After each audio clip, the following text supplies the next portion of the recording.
Hello friends, मैं हूं सन्मय प्रकाश और आप देख रहे हैं यूट्यूब चैनल सरकारी जॉब न्यूज़। ये 24 और 25 अक्टूबर 2020 के इंपॉर्टेंट करंट अफेयर्स क्वेश्चंस है।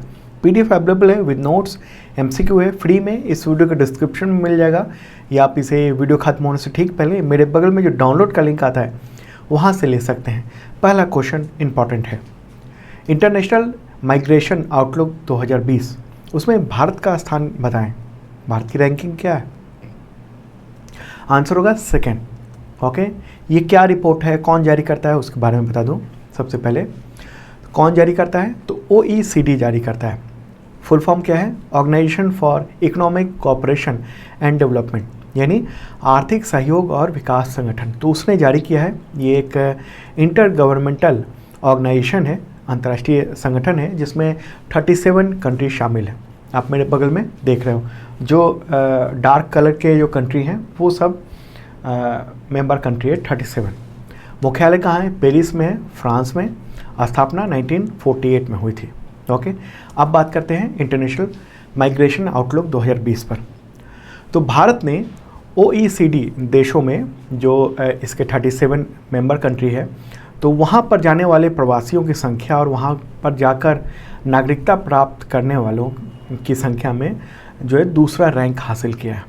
ओके, देखिए 2020 की रिपोर्ट है, लेकिन आंकड़े 2018 के दिए गए हैं। तो 2018 में भारत से 3,30,000 प्रवासी गए विदेश, और विदेश में जाकर अलग अलग देशों में नागरिकता हासिल कर ली। वर्ष 2017 की तुलना में ये 10% ज़्यादा है। ओके, आप मेरे बगल में देख भी रहे। और इसी रिपोर्ट में चीन को पहले स्थान दिया गया है। ओके, चीन से 4,30,000 प्रवासी दूसरे देश में गए हैं 2018 में। ओके, तीसरे स्थान पर कौन है? रोमानिया है। ओके, तो एक इम्पॉर्टेंट इन्फॉर्मेशन थी।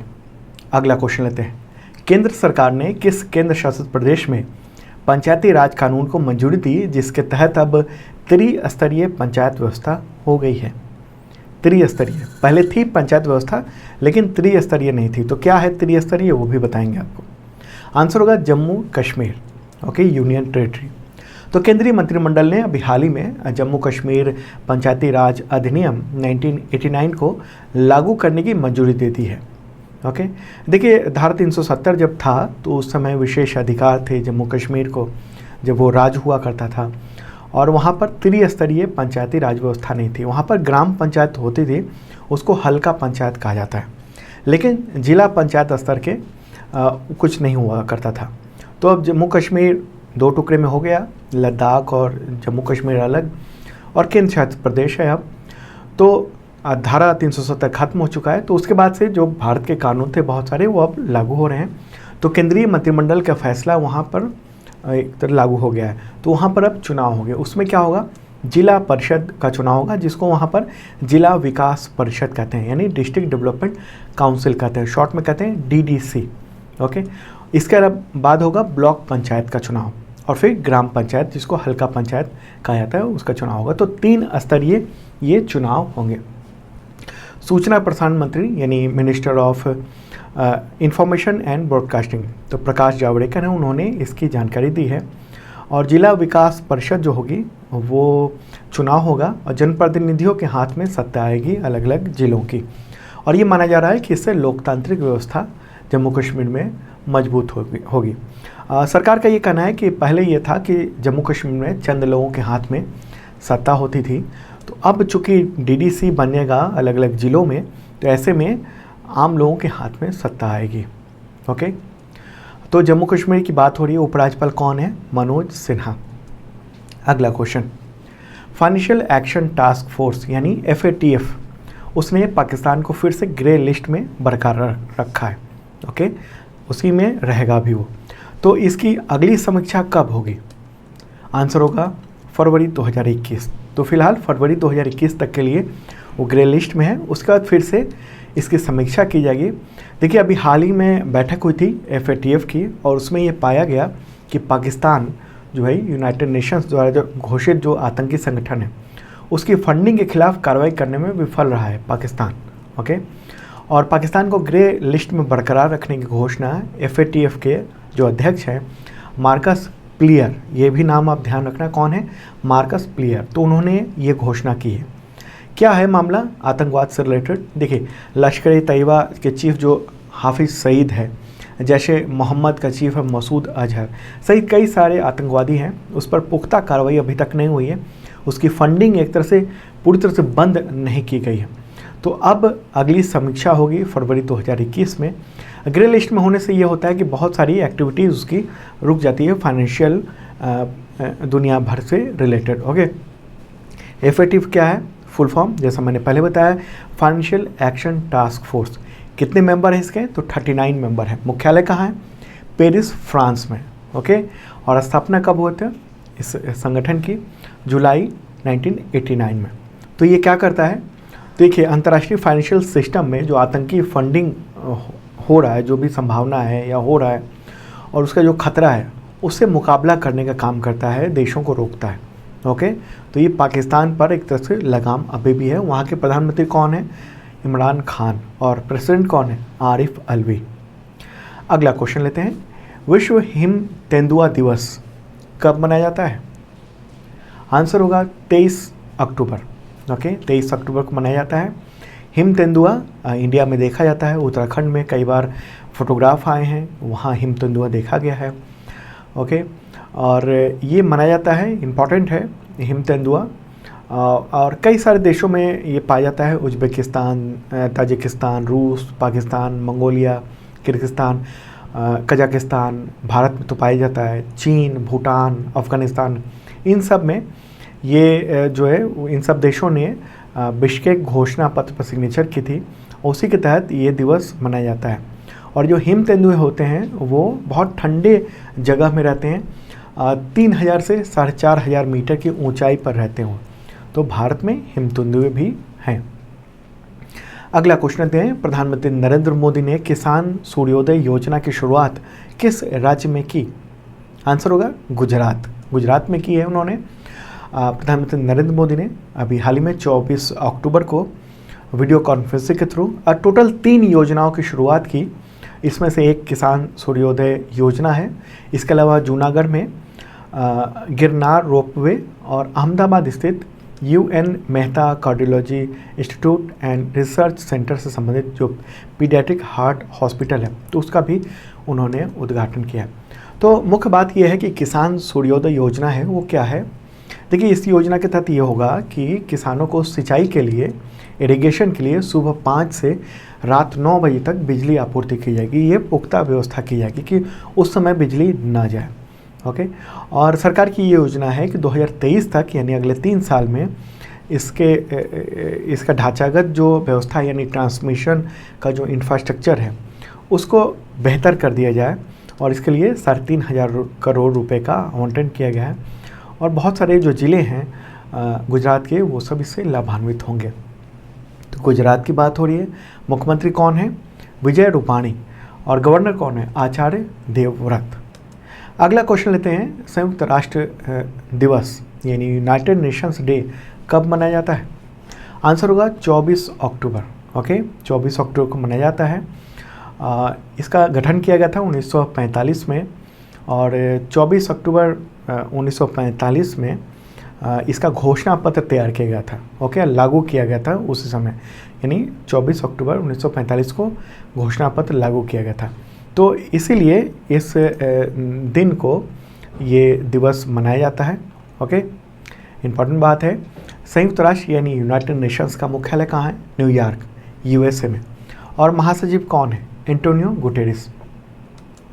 अगला क्वेश्चन लेते हैं, उससे पहले बता दूं कि 2020 का करंट फोर्स अवेलेबल है, जनवरी से सितंबर तक का, तमाम आपके एग्जामिनेशन में काम आएगा। देखना जरूर इस वीडियो के डिस्क्रिप्शन में, इसमें ढेर सारे MCQ हैं और नोट्स भी दिया हुआ है डिटेल में, तो आपके काम आएगा एग्जामिनेशन के, जो भी एग्जामिनेशन होने वाले हैं अभी उन सब में। अगला क्वेश्चन, विश्व विकास सूचना दिवस यानी वर्ल्ड डेवलपमेंट इंफॉर्मेशन डे, ये कब मनाया जाता है? आंसर होगा 24 अक्टूबर। 24 अक्टूबर को मनाया जाता है। यूनाइटेड नेशंस ने विकास समस्याओं के लिए दुनिया को आकृष्ट कराने के लिए ये दिवस मनाने की घोषणा की हुई है। ओके, अगला क्वेश्चन लेते हैं, नयानी नरसिम्हा रेड्डी का निधन हो गया है 22 अक्टूबर 2020 को, तो किस राज्य के पहले गृह मंत्री बने थे? इम्पॉर्टेंट क्वेश्चन, कोई भी पहला होता है वो इम्पॉर्टेंट होता है एग्जामिनेशन के लिए। आंसर होगा तेलंगाना। 76 ईयर के थे और तेलंगाना राष्ट्रीय समिति के सीनियर लीडर थे। 2014 में जब तेलंगाना की स्थापना हुई थी उसके बाद वो पहले वहाँ के गृह मंत्री बने थे। ओके, तो तेलंगाना की बात हो रही है। मुख्यमंत्री कौन है? के चंद्रशेखर राव, और राजधानी क्या है? हैदराबाद। गवर्नर कौन है? तमिली साई सुंदरराजन। अगला क्वेश्चन लेते हैं। सऊदी अरब के रियाद में आयोजित यूथ 20 यानी Y20 शिखर सम्मेलन में भारतीय प्रतिनिधि मंडल का नेतृत्व किसने किया?